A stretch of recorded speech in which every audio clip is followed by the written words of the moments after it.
Russia condemns BBC documentary on Gujarat riots. Central government bans BBC documentary. Gujarat riots question for Modi. Russian Foreign Ministry spokesperson Maria Sakharova has given an answer to this question. He alleged that this was proof that BBC was waging a multi-pronged information war not only against Russia but also against the world's most powerful countries pursuing an independent policy. 61 people were killed in bomb attack at mosque in Peshawar, Pakistan, and more than 150 were injured. The Taliban in Pakistan claimed responsibility for the attack.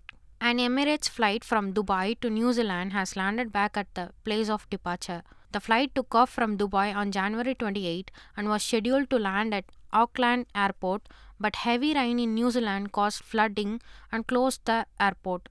The pilot, on being informed, immediately diverted the plane midway and directed to the Dubai. The plane had travelled a total distance of 9,000 miles in the air and landed at the place of departure. Dutch health technology company Philips said on January 30 that it would scrap 6,000 jobs to restore its profitability following a recall of respiratory devices that knocked off 70% of its market value. Half the job cuts will be made this year, the company said, adding that the other half will be realized by 2025. A Gujarat court on January 30 convicted self-styled godman Ashram Babu in connection with the decade-old sexual assault case. Ashram Babu was accused by a Surat-based woman on repeatedly raping while she was at his ashram in Ahmedabad, Motera around 10 years ago. The Gandhinagar Session Court, which convicted Ashram Babu on January 31, will pronounce the punishment in this case.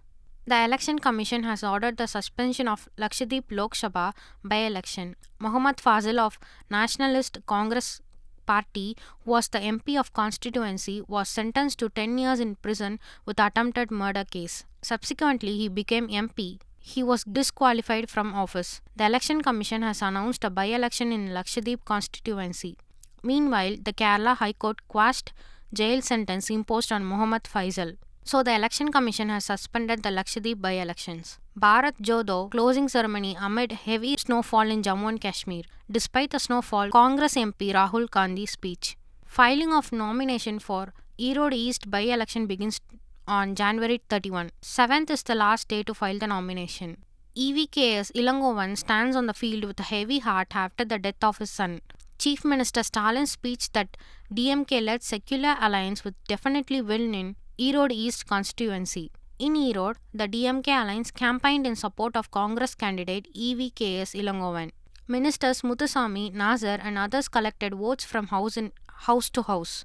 Minister evvelu has accused of editing the video of Minister Nehru and EVKS Ilangovan talking about giving money in the election. BJP leader Annamalai challenged DMK and said that video can be sent to testing center for testing. In Erode, aiadmk interim secretary EPS led a consultation of ex-ministers. Information that the name of aiadmk candidate will be announced on 4th. Supreme Court allows EPS to file a interlocutory petition seeking an order to Election Commission to recognize itself as aiadmk interim general secretary. Notice to OPS and Election Commission to respond within 3 days.